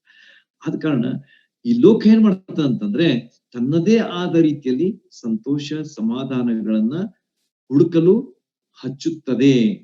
ಹೀಗೆ ಮಾಡ್ಲಾ, ನೀನು ಹೀಗೆ ಮಾಡಿದ್ರೆ ನಿನ್ ಸಿಗ್ತದೆ, ಹೀಗ್ ಮಾಡಿ ಸುಲಭ ನೋಡು. ಅಷ್ಟ್ಯಾವ ಮಾಡಕ್ ಹೇಳಿದಾನ ಅದನ್ನ ದೇವ್ರ ಮಾತನ್ನ ನೀವು ಕೇಳುದು ನಿಮ್ಗೆ ಆಗ್ತತೇನೋ? ಆಗುದಿಲ್ಲ. ಅದು ಬಹಳ ಕಠಿಣ, ಬಹಳ ಕಷ್ಟಕರ. ಅದನ್ನೇ ನೀನ್ ಮಾಡ್ಲಿಕ್ಕೆ ಆಗುದಿಲ್ಲ. ಅದಕ್ಕೆ ನೀನು ನಾನು ಹೇಳ್ದಂಗ್ ಮಾಡು ಅಂತ ಹೇಳಿ ಲೋಕ ಏನ್ ಮಾಡ್ತಾನೆ? ಮಾಡಲಿಕ್ಕೆ ಹಸ್ತದೆ. ಆದ ಕಾರಣ ಪೌಲ ಹೇಳ್ತಾನೆ, ಇಹಲೋಕದ ನಡವಳಿಕೆಯನ್ನ ಅನುಸರಿಸಬೇಡ್ರಿ ಅಂತ ಹೇಳ್ತಾನೆ. ಈಗ ಇಹಲೋಕದ ವಿಷಯವಾಗಿ ಮತ್ತೊಂದು ವಿಷಯ ನಾವು ತಿಳ್ಕೊಳ್ಬೇಕು. ಅದ್ಯಾವ್ದಂತಂದ್ರೆ, ಈ ಲೋಕದ ಅರಸನು ಯಾರು ಅಂತ ಹೇಳಿ ನಮ್ಗೆ ದೇವ್ರ ವಾಕ್ಯ ಸ್ಪಷ್ಟವಾಗಿ ತಿಳಿಸ್ತದೆ. ಪ್ರಪಂಚದ ದೇವರು ಎಂಬುದಾಗಿ ಕರೆಸಿಕೊಳ್ಳುವಂತಹ ಒಬ್ಬ ವ್ಯಕ್ತಿ ಇದ್ದಾನೆ. ಅವನು ಯಾರಂತಂದ್ರೆ ಸೈತಾನ. ನೋಡ್ರಿ, ನಾನು ನನ್ನ ಮಾತನ್ನ ಹೇಳ್ತಾ ಇಲ್ಲ. 2 ಕೊರಿಂಥ 4ನೇ ಅಧ್ಯಾಯ 4ನೇ ವಚನ. Remember this, 2 Corinthians 4:4. 2 Corinthians 4:4 by heart this. ನೆನಪಿಟ್ಕೊಳ್ರಿ, ಇದನ್ನ ನಿಮ್ಮ ಹೃದಯದಲ್ಲಿ ಬರೆದಿಟ್ಕೊಳ್ರಿ. ಏನಂತ ಹೇಳಿ, ಈ ಪ್ರಪಂಚದ ದೇವರು ಯಾರಂತಂದ್ರೆ ಸೈತಾನ. ಪ್ರಪಂಚದ ದೇವರು ಸೈತಾನ. ದೇವ್ರ ವಾಕ್ಯ ಹೇಳ್ತದೆ, ನಾನು ಹೇಳ್ತಾ ಇದ್ದೇನೆ. ಯೋಹಾನ ಸುವಾರ್ತೆಗೆ ಹೋಗ್ರಿ ನೀವು. ನಾನು ತೆಗೆದು ಹೇಳಲಿಕ್ಕೆ ಸಮಯ ಇಲ್ಲ, ಅದ ಕಾರಣ ನಾನು ನಿಮ್ಗೆ ಬರ್ಕೊಡ್ರಿ, ನೋಟ್ ಮಾಡ್ರಿ. ಯಾಕಂದ್ರೆ ನಮ್ಮ ಅನಿಲ್ ಸರ್ ಹೇಳ್ತಿರ್ತಾರೆ ಯಾವಾಗ್ಲೂ, ನೋಟ್ ಮಾಡ್ಕೊಡ್ರಿ ದೇವ್ರ ವಾಕ್ಯದ ಅಭ್ಯಾಸ. ಆಮೇಲೆ ನೀವು ಅಭ್ಯಾಸ ಮಾಡ್ಲಿಕ್ಕೆ ಬಹಳ ಈಸಿ ಆಗ್ತದೆ ಅಂತ ಹೇಳಿ. ಆದ ಕಾರಣ ನೀವು ಸಂದೇಶ ಕೇಳುವಾಗ ನೋಟ್ ಮಾಡ್ಕೊಂಡ್ರೆ ನಿಮ್ಗೆ ಬಹಳಷ್ಟು ಆಶೀರ್ವಾದ, ಅಂದ್ರೆ ಉಪಯೋಗ ಆಗ್ತದೆ. ಅದರಿಂದ ನಿಮ್ಗೆ ಆಶೀರ್ವಾದ ಸಿಗ್ತದೆ. ಓಕೆ, ಯೋಹಾನ ಸುವಾರ್ತೆ 12ನೇ ಅಧ್ಯಾಯ 31ನೇ ವಚನ. ಯೋಹಾನ 12:31. ಮತ್ತೊಂದು Yohana 14:30. John's gospel 14th chapter 30th verse. ಮೂರನೇದು John's gospel 16th chapter 11th verse. John's gospel 16th chapter 11th verse. ನಾನು ಯಾಕಿಷ್ಟು ಒತ್ತು ಮಾಡಿ ಹೇಳ್ತಾ ಇದ್ದೀನಿ? ಯಾಕಂದ್ರೆ ಅವು ಸೈತಾನನ ವಿಷಯವಾಗಿ ಹೇಳಿದಂತಹ ಉಲ್ಲೇಖಿಸಿದಂತಹ ವಚನಗಳು. ನಿಮ್ಗೆ ಗೊತ್ತಿರ್ಬೇಕು. See, you should know your enemy. ಯಾವಾಗ್ಲೂ ನಾವು ಯುದ್ಧ ಭೂಮಿಯಲ್ಲಿ ಹೋದಾಗ ನಮಗ ನಮ್ಮ ಎದುರಾಳಿ ಹೇಗಿದ್ದಾನೆ ಅಂತ ಹೇಳಿ ನಮ್ಗೆ ಗೊತ್ತಿರ್ಬೇಕಲ್ಲ. ಗೊತ್ತಿಲ್ದಿದ್ರೆ ನಾವ್ ಎದುರಿಸ್ಲಿಕ್ಕೆ ಆಗ್ತದ? ಆಗುದಿಲ್ಲ.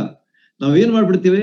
ಸೋತ್ ಹೋಗ್ಬಿಡ್ತೇವೆ, ಬಿದ್ದು ಹೋಗ್ಬಿಡ್ತೇವೆ. ಯಾಕಂದ್ರೆ ನಾವು ವಿಚಾರ ಮಾಡಿ ಹೋಗಿರ್ತೇವೆ ಒಂದು, ಆಗ್ತದೆ ಮತ್ತೊಂದು. We are not prepared according to the ಏನಂತಾರೆ, ನಮ್ಮ ಎದುರಾಳಿಯ ವಿಷಯವಾಗಿ ತಿಳಿಯದೆ ನಾವು ಹೋಗಿ ಯುದ್ಧ ಮಾಡುವಾಗ ನಾವು ಎಷ್ಟೋ ಸಲ ಸೋತ್ ಹೋಗ್ಬಿಡ್ತೀವಿ. ಯಾಕಂದ್ರೆ we don't know much about him. ಆದ ಕಾರಣ ನಮ್ಮ ಎದುರಾಳಿ, ನಮ್ಮ ವಿರೋಧಿ ಆದಂತ ಸೈತಾನನ ವಿಷಯ ನೀವು ತಿಳ್ಕೊಳ್ಬೇಕು. ನಾನು ತಿಳ್ಕೊಳ್ಬೇಕಾದದ್ದು ಬಹಳ ಬಹಳ ಬಹಳ ಅವಶ್ಯ. Then only we can face him. ಇಲ್ಲದಿದ್ರೆ ಫೇಸ್ ಮಾಡ್ಲಿಕ್ಕೆ ಆಗುದಿಲ್ಲ. Don't take Satan as an easy person. ಬಹಳ ಆತನು ಸುಲಭವಾಗಿ ನಾನು ಎದುರಿಸ್ತೇನೆ ಅಂತ ಹೇಳಿ ತಿಳ್ಕೊಳ್ಬೇಡ್ರಿ. ಯಾಕಂದ್ರೆ ಸೈತಾನನ ವಿಷಯವಾಗಿ ದೇವರ ವಾಕ್ಯ ಏನ್ ಹೇಳ್ತಂತಂದ್ರೆ, ಪ್ರಪಂಚದ ದೇವರು. ನೋಡ್ರಿ, ಪ್ರಪಂಚವನ್ನು ಆಳುವಂತಹ ಒಬ್ಬ ವ್ಯಕ್ತಿ ಆತನು ಆಗಿದ್ದಾನೆ. ಅಂದ್ರೆ ಆತನಿಗೆ ಅಧಿಕಾರ ಇದೆ, ಶಕ್ತಿ ಇದೆ ಎಂಬುದನ್ನ ನೀವು ತಿಳ್ಕೊಳ್ಬೇಕು. That is first thing. ಎರಡನೇದಾಗಿ, ಯೋಹಾನ ಸುವಾರ್ತೆಯಲ್ಲಿ ನಾನು ಹೇಳಿದಲ್ಲ, ಇಹಲೋಕಾಧಿಪತಿ ಎಂಬುದಾಗಿ ಅವನನ್ನ ಕರೀತಾನೆ. ಯೋಹಾನ ಸುವಾರ್ತೆಯಲ್ಲಿ ಕರ್ತನಾದ ಯೇಸು ಕ್ರಿಸ್ತರು ಉಲ್ಲೇಖಿಸ್ತಾರೆ. ಏನಂತ ಹೇಳಿ, ಇಹಲೋಕಾಧಿಪತಿ. ಇಹ ಲೋಕ ಅಧಿಪತಿ ಅಂದ್ರೆ ಈ ಜಗತ್ತಿನ ಅಧಿಪತಿ ಯಾರು? ಸೈತಾನನು ಎಂಬುದು ಇಲ್ಲಿ ಹೇಳಿದಂತ ಮಾತು. ಆದ ಕಾರಣ ಸೈತಾನನು ಯಾವ ರೀತಿಯಾಗಿ ಹಿ ಸೋ ಪವರ್ಫುಲ್. ಅವನು ಅಷ್ಟು ಶಕ್ತಿ ಅವನಿಗಿದೆ, ಅಷ್ಟು ಅವನಿಗೆ ಬಲ ಇದೆ, ಅಷ್ಟು ಅವನಿಗೆ ಅಧಿಕಾರ ಕೊಡಲ್ಪಟ್ಟಿದೆ ಈ ಲೋಕದಲ್ಲಿ. ಅವನು ಮಾಡ್ತಾನೆ. ಆದ ಕಾರಣ ಪೌಲನು ಹೇಳ್ತಾನೆ, ಇಹಲೋಕದ ನಡವಳಿಕೆಯನ್ನು ಅನುಸರಿಸಬೇಡ್ರಿ. ಅಂದ್ರೆ ಸೈತಾನ್ ಹಿಂದೆ ಹೋಗ್ಬೇಡ್ರಿ. In other words, don't go behind Satan. Simple ಆಗಿ ಹೇಳ್ತೀನಿ ನಿಮ್ಗೆ. ಇಷ್ಟೆಲ್ಲ ನಿಮ್ಗೆ ವಿವರಿಸಿದ ಮೇಲೆ ಒಂದೇ ಮಾತಿನಲ್ಲಿ ಹೇಳ್ಬೇಕಂತಂದ್ರೆ, ಸೈತಾನ್ ಹಿಂದೆ ಹೋಗ್ಬೇಡ್ರಿ ನೀವು. ಯಾಕಂದ್ರೆ ಸೈತಾನ್ ಏನಾಗಿದ್ದಾನೆ? ಈ ಲೋಕದ ಪ್ರಪಂಚದ ದೇವರಾಗಿದ್ದಾನೆ. ಅವನು ಬಹಳಷ್ಟು ವಿಷಯಗಳನ್ನ ನಮ್ಮ ಮುಂದೆ ತರ್ತಾನೆ, ಬಹಳಷ್ಟು ಆಕರ್ಷಣೆಗಳನ್ನ ತರ್ತಾನೆ, ಬಹಳಷ್ಟು ಶೋಧನೆಗಳನ್ನ ತರ್ತಾನೆ. ಆಗ ನಾವು ದೇವರ ವಾಕ್ಯವನ್ನ ನೆನಪಿಸಿಕೊಳ್ಬೇಕಾದದ್ದು ಬಹಳ ಅವಶ್ಯ. ಇಹಲೋಕದ ನಡವಳಿಕೆಯನ್ನ ನಾನು ಅನುಸರಿಸಬಾರ್ದಂತ ಹೇಳಿ ದೇವರ ವಾಕ್ಯ ಹೇಳ್ತದೆ. ಆದ ಕಾರಣ ನಾನು ಅನುಸರಿಸುವುದಿಲ್ಲ. I will not go behind Satan. ಸೈತಾನ್ ಹಿಂದೆ ನಾನು ಹೋಗುವುದಿಲ್ಲ ಎಂಬುದಾಗಿ ನೀವು ಯಾವಾಗ ಸಿದ್ಧರಾಗಿರ್ತೀರಿ, ನೀವು ತಿಳಿದವರಾಗಿರ್ತೀರಿ, ಆಗ ನೀವು ಮುಂದೆ ಹೋಗ್ಲಿಕ್ಕಾಗ್ತದೆ. ನೀವು ಮುಂದೆ ಹೇಳಿದಂತಹ ಎಲ್ಲಾ ವಿಷಯಗಳನ್ನ ನಾವು ಮಾಡ್ಲಿಕ್ಕಾಗ್ತದೆ. ಅದರ ಪ್ರಕಾರ ಜೀವಿಸ್ಲಿಕ್ಕಾಗ್ತದೆ. ನಮ್ಮ ಜೀವನದಲ್ಲಿ ಆಶೀರ್ವಾದ ಸಿಗ್ತದೆ ಎಂಬುದನ್ನ ನಾವು ಈ ಭಾಗದಿಂದ ತಿಳ್ಕೊಳ್ತೇವೆ.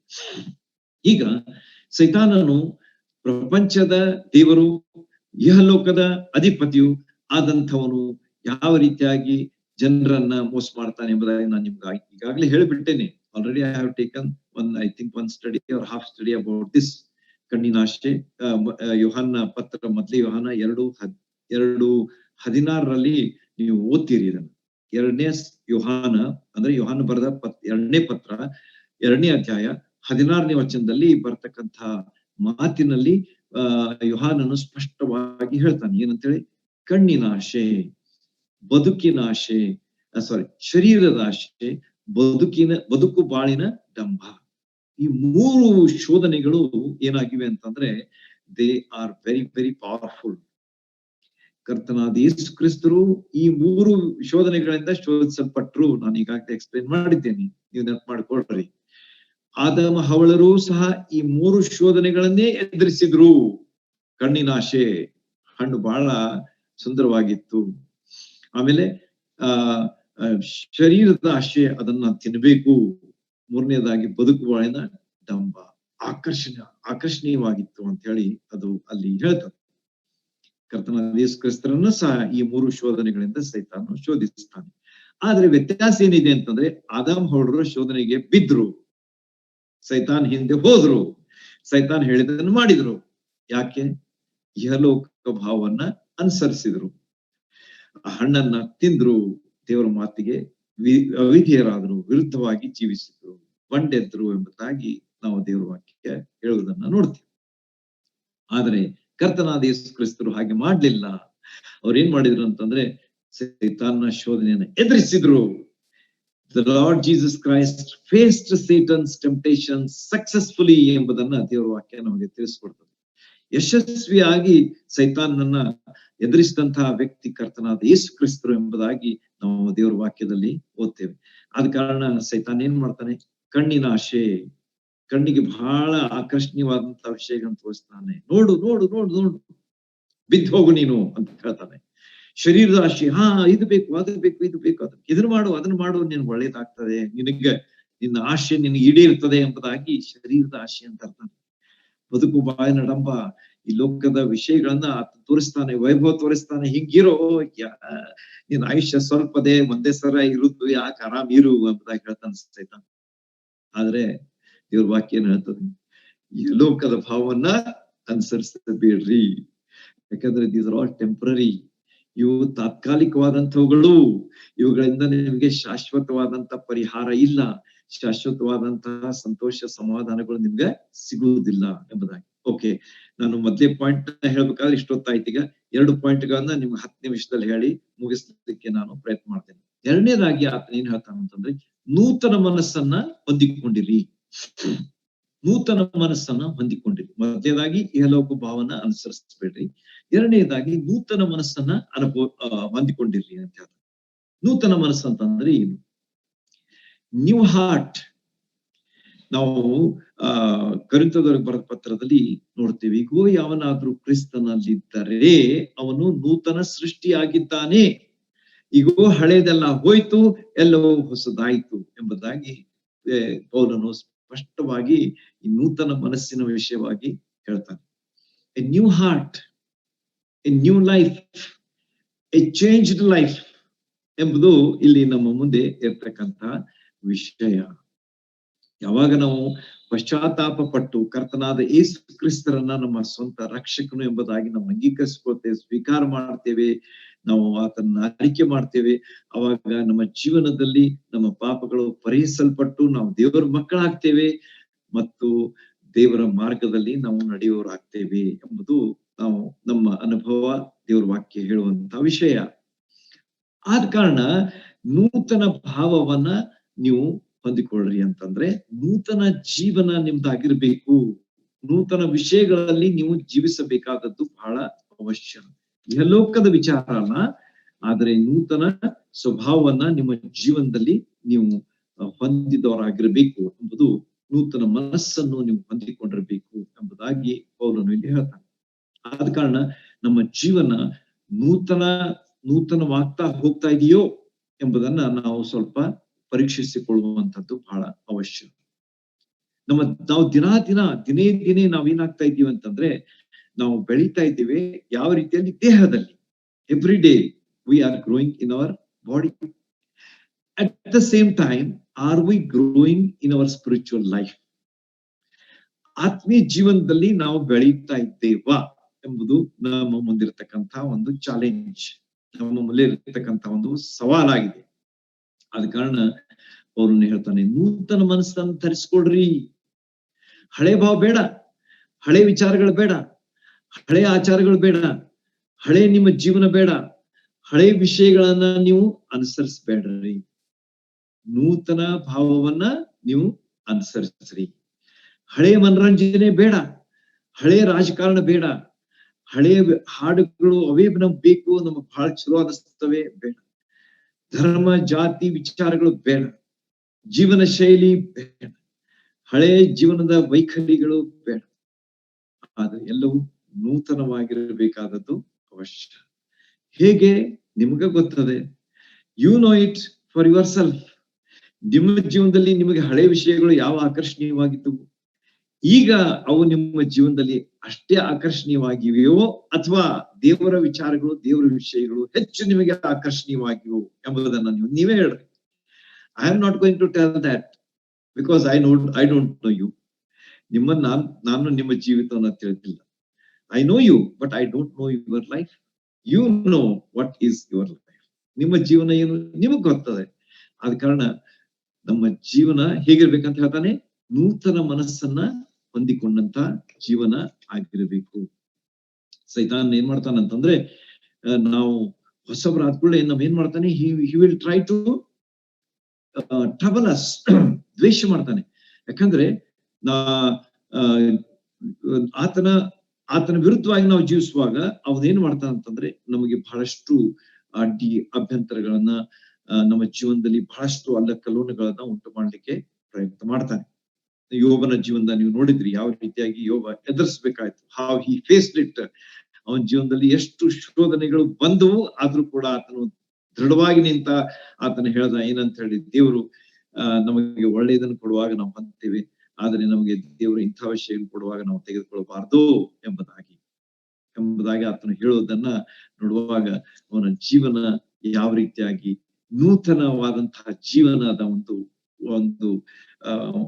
ಅತ್ಯುತ್ತಮವಾದ ಉದಾಹರಣೆ ಎಂಬುದು ನಮ್ಮ ಮುಂದೆ ಇರುವಂತಹ ಒಂದು ವಿಷಯ.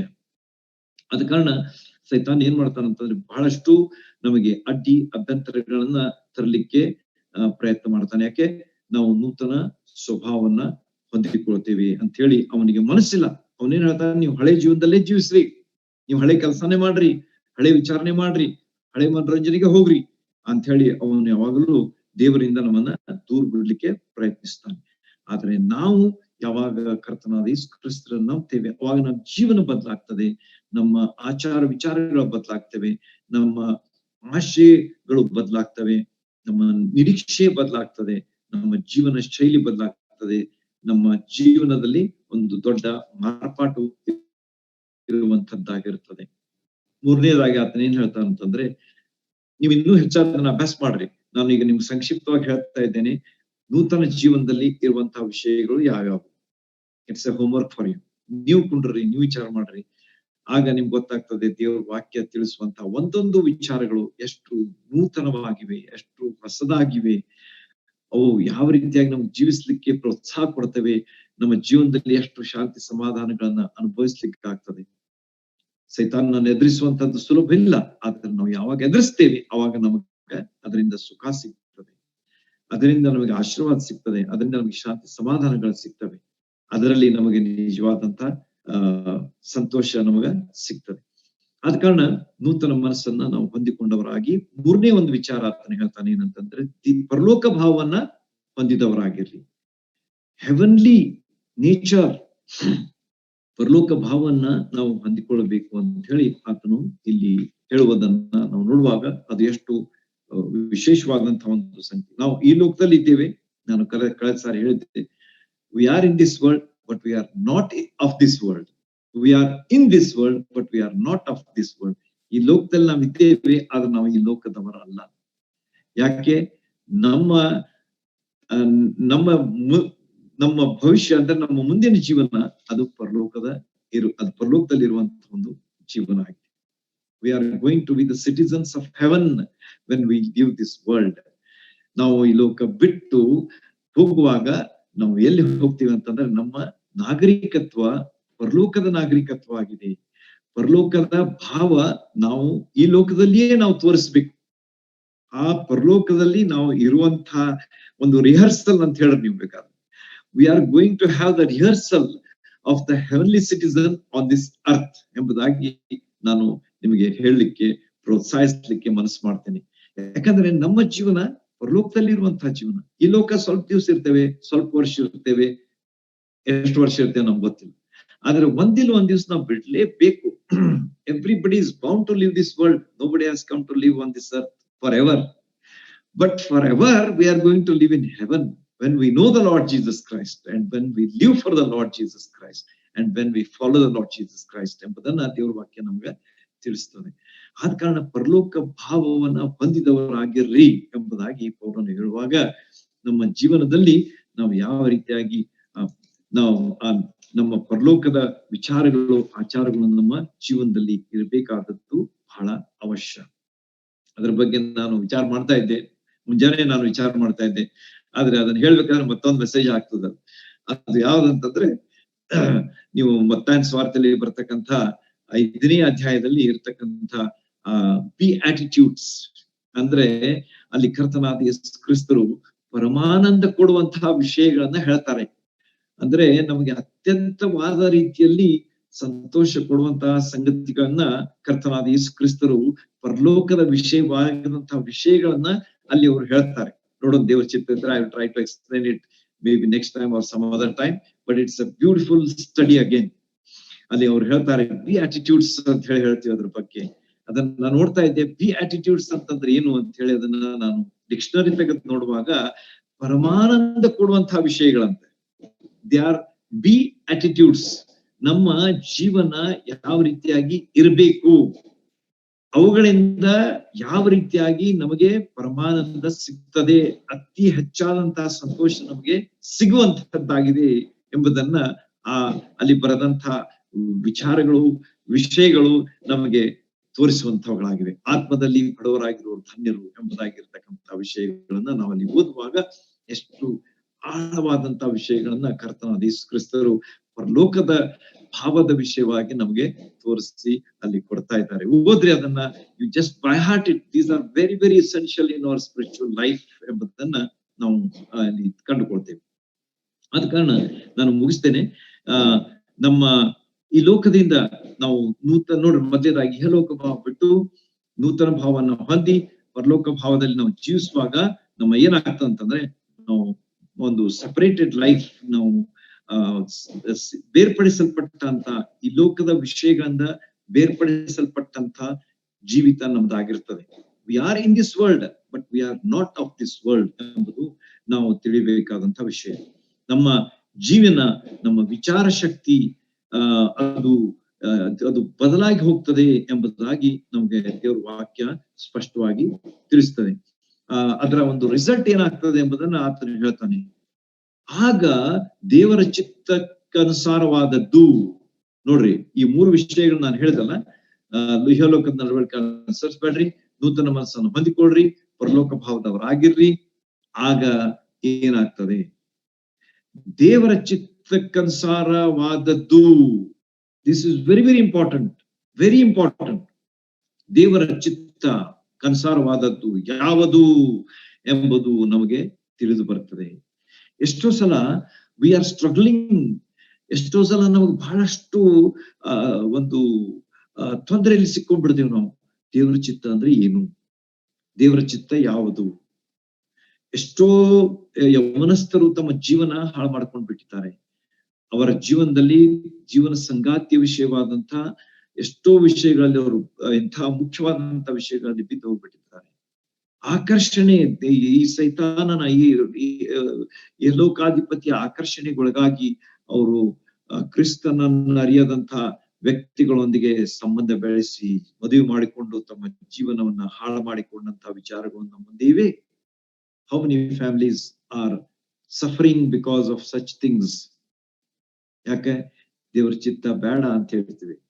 ಬಟ್ ದೇವರ ಚಿತ್ತ ಏನು ಎಂಬುದನ್ನ ನೀವು ತಿಳ್ಕೊಳ್ಬೇಕಾದ್ರೆ ಈ 3 ವಿಷಯಗಳನ್ನ ನೀವು ಮಾಡ್ರಿ. ಯಲೋಕದ ನಡವಳಿಕೆಯನ್ನು ಬಿಡ್ರಿ, ನೂತನ ಮನಸ್ಸನ್ನ ಹೊಂದಿಕೊಳ್ರಿ, ಪರಲೋಕ ಭಾವದವರಾಗಿ ಜೀವಿಸ್ರಿ.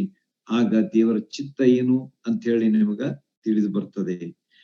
ಅದು ಯಾವ್ದಂತಂದ್ರೆ ಅದು ಉತ್ತಮವಾದದ್ದು, ಮೆಚ್ಚುಗೆಯಾದದ್ದು, ದೋಷವಿಲ್ಲದ್ದು ಯಾವುದು ಯಾವುದು ಎಂಬುದನ್ನ ನೀವು ತಿಳ್ಕೊಳ್ಳುವಿರಿ. ಮತ್ತೇನ್ ಬೇಕ್ರಿ ನಮಗೆ? ಈ ಲೋಕದಲ್ಲಿ ನಾವು ಸತ್ಯವೇದ ಓದಿದ್ರೆ ನಮ್ಗೆಲ್ಲಾದೆ, ಎವ್ರಿಥಿಂಗ್ ಇಸ್ ದೇರ್. ನಮಗೆ ಎಷ್ಟೋ ಸಲ ಅಂತ ಉತ್ತಮವಾದದ್ದು ಯಾವ್ದಪ್ಪ?